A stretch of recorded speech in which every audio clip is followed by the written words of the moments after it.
What's up everyone, it's me, it's Sarah. This is my cousin Sophie, which you met previously in a bean challenge video that we did, which you can check that out in the description down here. So last week, 2 weeks ago, 3 weeks ago, I did a book to movie review of Tarzan, and that was pretty well received by those of you that watched it. I know it was a lot longer than my normal videos. Sophie and I have been reading A Wrinkle in Time for the past 6 weeks. We finished it Thursday night and we went to see it tonight. So we are going to talk about what we liked in the movie, disliked, how it was the same as the book, how it was different from the book, and we have not talked about this. I've written down a list of questions here. So my first question, did you like the book? Yes, I did. I liked the different characters that they had in it. I also liked the spiritual part and the Camazotz part. I found that really relatable, so yes, I did like it. Did you like the movie? I really liked the visual part. There were some parts of it that they kind of didn't put in there, and then so it wasn't completely 100% accurate, but it was still pretty good. What did you like about the movie?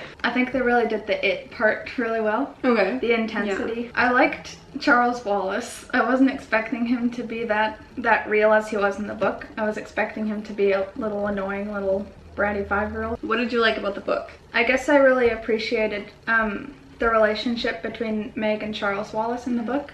I wish I had that with my siblings. I don't.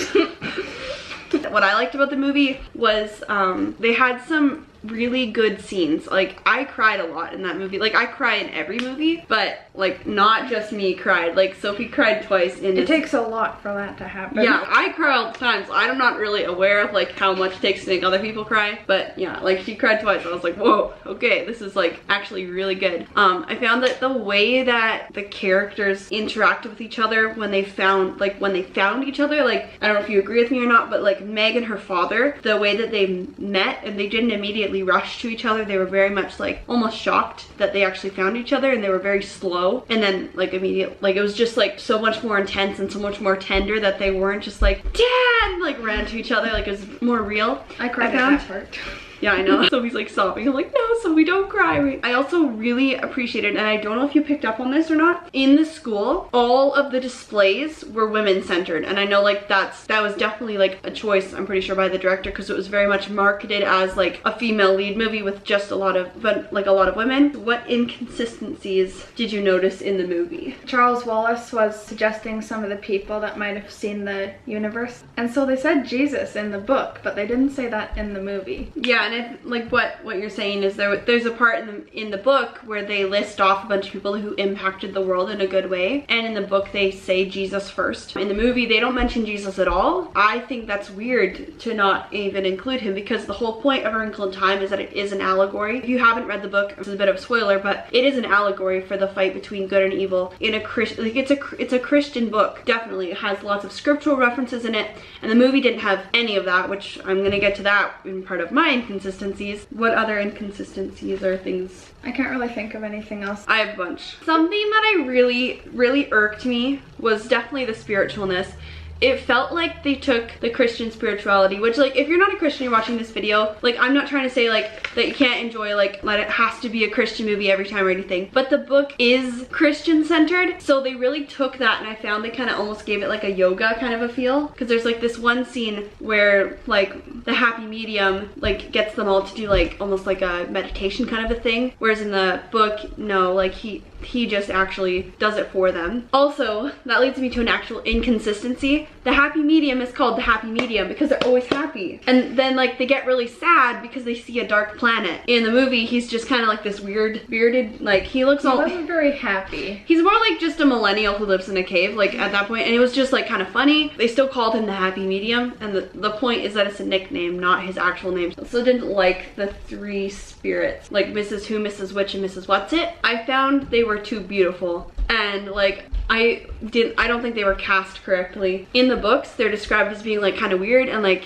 old, like they should have gotten like Judi Dench or somebody like really old and kind of like, not like weird looking, like Judi Dench looks great, but like, you know, like just like a lot older and like almost kind of scary looking and mysterious. Like Reese Witherspoon is pretty gorgeous. Like I'm like, she doesn't look like a crazy old lady. And Mindy Kaling, like she's a great actor, but she really only plays one character, I find. Like she always plays like this kind of kooky, crazy girl character character who like is kind of weird but like fun outside the box. At one point, the other character changed into a spirit and she went, dang, that's not Mrs. Who saying that. That's just Mindy Kaling saying that. Which was the one with the red hair? That's Mrs. Which. Mrs. Which, I kind of found that there was kind of a, not exactly a conflict, but kind of a sort of tension between her and Meg. Yeah. It was kind of like jealousy, kind of not, but I think because it wasn't exactly like that in the book, they maybe could have made that a little bit more close to what the book was actually like. I have two more inconsistencies. One is that they stuck in this random tree scene. It's because they took up so much time with this random tree scene that they created out of nothing. Like, it wasn't in the book at all. Then they just like made Charles Wallace, who has like this incredibly strong mind, which is why all his food tastes like sand. His mind, like, if you haven't seen the movie or read the book, you might not be able to understand what we're talking about right now. He gets switched in like an instant. Instead of taking all that time from that stupid tree scene that made no sense, take more time to like fit Charles Wallace in, like as like turning into the bad guy. I found I was mad at him for most of the movie because he was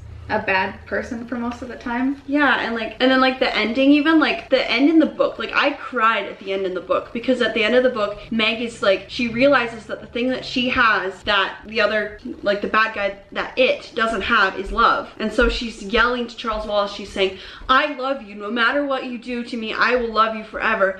But in the movie, she's like, you love me, Charles Wallace, you love me because I deserve love. That feels selfish to me. Like, they kind of did it decently, but I was like, but that's not the line. Like, you're supposed to, like, it's unconditional love from me to you, not unconditional love from you to me. Like, it just felt like almost like a selfish, like almost like a little bit like that part of like the feminist movement where they're just like, everyone should just love me because I just deserve love all the time, rather than like a heartfelt moment between a girl and her brother. Like, it was more like in a, like, I don't know, like I'm not like, oh, like you can't have a woman be like a strong woman and like want people to love her, but like it just really felt like an agenda push rather than an actual, like, I don't know if you'd yell to your, if your brother was like, I don't have siblings, so I'm gonna ask you this, if your brother was being possessed, would you yell to your brother, you love me, I deserve love and you love me? Like yeah, I think that would really work if he was possessed. That would work really well. That would really blow over. I was almost more mad at him when she was saying that he loves her, because in the book it was more she wanted to save him, but in the movie it was more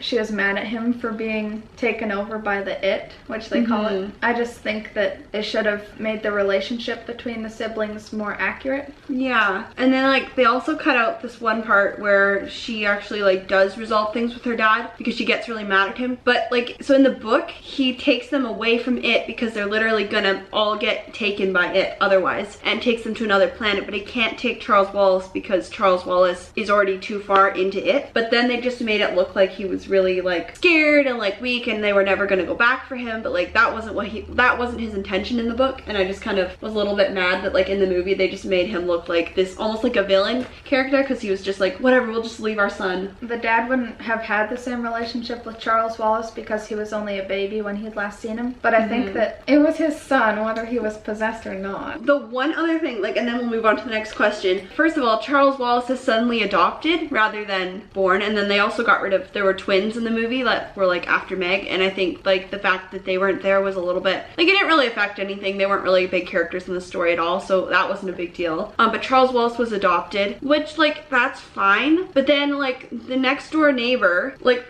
so this girl at school, like 4 seconds after we find out he's adopted, says to Meg, I guess crazy runs in the family, about Charles Wallace, and she's also her next door neighbor. So it's like, so you didn't, it seems to be common knowledge amongst the teachers and staff and everybody that Charles Wallace is adopted, so like how are you roasting him? Like, I feel like Meg could have just said, yeah, well, he's adopted, so you're just an idiot, like, instead of punching her in the face with a basketball. Like, I was just so confused. And then also at the end of the movie, like after the girl basically tells Meg to kill herself in a note on her locker, she like waves her and they're friends, like all nice and friendly, and I'm like, nothing happened between these two characters to elicit any kind of, like, she's just nice to her now all of a sudden because they just wanted to resolve that conflict. So she's mad at Meg because she's looking at her through her window while she's with Calvin in the garden, which is completely normal. Yeah. And then a second later, her dad is there and she waves again and it's fine. It's kind of weird. Yeah, like it was just a weird thing that they just put in there to like resolve conflict, I guess, but it didn't really work. Oh, okay, this is the thing I got so mad about, okay? And it's not even like a big plot twist thing. At the end of the book, Calvin and Meg kiss. What did they do in the movie? They just hugged. like kiss, kiss, kiss, kiss, and then he just leaves, and I'm like, okay, it's in the book. We were so ready for her to run after him, and that never happened. We're like I'm like, oh, come on, man, they're not gonna do it. Sylvie's like, there's still like a couple minutes left of the movie, and then they didn't. The thing that made me cry the most was just Calvin's dad yelling at him in that flashback. Like, I literally just was like, no, like, that was like, that, they did that well. This is the next question. What worked the best, Sophie? The intensity of the book, I think, was very well portrayed in the movie. Because I know that it must be pretty difficult to put words into visual that's that intense. So I think they did that really well. Yeah, because I know there was one part where they were inside of it, like the brain. I had to close my eyes for a second because it was just disgustingly horrifying. Like, I was like, they're in his brain. Like, everything leading up to that point was like, meh, but like the actual part, I was like, oh my goodness. Let's just quickly mention the sandwiches, okay? Do you want to talk about it? Do you want to tell that story? Okay, sure. So they first got to, I guess it was Camazotz, right? Yeah. So they went to the beach. Which is like a highly evil planet, by the way, which they've been warned. This is an evil planet. Well, you wouldn't think it was evil by how happy everybody looks at the beach, so you think, oh, it's just a great little beach, but no, it's not. So it was Meg, Calvin, and Charles Wallace. So they went to the beach, and then there was this creepy guy with a mustache and these nice little glasses, and then he gave them sandwiches, and that's when Charles Wallace didn't like them because there was sand. So that's when Charles Wallace gets possessed by this. Yeah, Charles Wallace is like starting to walk towards this guy, and like the back of the shot, you can just see Calvin like shoving pieces of bread in his mouth. Like, he's not even aware that there's danger happening. Like, he's not even, like, it's not like he's brainwashed or anything. He's literally just like an He likes a sandwich. I'm just like whispering to Sophie, I'm like, this is the typical dude. Like, there's this totally creepy, crazy guy, but there's food. So he's just like, whoa, whoa, whoa. And then like, he doesn't even stop eating until literally Charles Wallace disappears. Like, he literally is still eating food, and Meg gets up, she's like, don't go with him, and then he's in the background. The thing with Meg, I found, was that like sometimes her character portrayal was great, and then other times I found that her character was like too happy. Like, her character really switched that one time from being really happy to, like, when they were on that one planet, they were running down the hill and she was just like happy and excited and stuff. That wasn't true to her character, in my opinion, because she was very much, in the book, she was very much like, stop, we're not having fun, we need to find my dad. Like, that's the only thing that I care about. I don't care about anything else. Like, she was very driven in the book, and I found that in the movie they were very much willing to let her go from being all like, I'm gonna hit you in the face with a basketball, to like 2 minutes later she's like, oh, let's frolic in the meadow. And like, wouldn't she be a little bit more freaked out still? Like, yeah, at least I'd be a little bit freaked out. I wouldn't want to start running around in the field with a boy stranger who I've known for like 10 minutes of my life. She knew him for a little bit longer than that because they went to school together, but yeah, like, I get it. And then my huge problem was not even just like, okay, the forest, I can see the forest for the trees, okay? Not only did I not like the forest bit because it was just dumb, I hated it because it ruined the movie. Like, in my opinion, that ruined the movie, and here's why. The whole point of the book, as we spoke about earlier, is that it literally is an allegory for Christianity and Satan. And the one thing they did say in the book, or in the movie, was they did call him a Satanist, but it was very brief, and it was like the smallest little thing. And the whole point in the book is that it's easy to be with Satan. Like, it's really easy to fall into the path of temptation and give in. And so the whole point of Camazotz is that it's disguised as being this like incredible like place where everyone just, it's so easy, you don't have to think, you can just do what everyone else does. So like, and it's disguised as being really awesome. So for them to get attacked their first visit, I'm like, I think that's right about how they could have been more subtle. I think that happiness in evil is more physical, because in the movie there were a lot of bad things that you could actually see, whereas I think in the book it would be more what she could feel in her heart and in her head. I think voiceover would have helped so much in this movie. Like she thinks a lot of things, and like I think it's one of those cases where it's like it actually would help the story plot to go forward if she actually was voicing over, like, because in the movie or in the book at the very end she's going through like, what do I have that it doesn't have? Because like I don't have, like, I have anger but it has anger, I have hate but it has hate, I have love. And then she starts saying to Charles, like, I love you, Charles Wallace, come back to me, I love you, I will never stop loving you. And like, it's like that unconditional love that God has for us, and it's like so good. And like in the movie they're just like, what I do have flaws, but you love me anyway. You love me because I deserve to be loved. Like, you can just see, like, that's completely different. Like, it's just like, that's so different from I love you and I will not stop loving you, because one of those things you can control and the other one you can't control. And like, you shouldn't be seeking just someone else's love. I think that they did the Satan part better than the God part. They didn't mention God at all, and they did they even say Satan in the They said that it was a Satanist. Yeah, so I guess they just did the evil part a lot better than, because the evil part was very evil. They did that well. High five for them. But the good part just wasn't really, it didn't have the same feeling as the book did. So final thoughts, what would you rate this movie out of 10? Well, I guess most of this video has been the inconsistencies.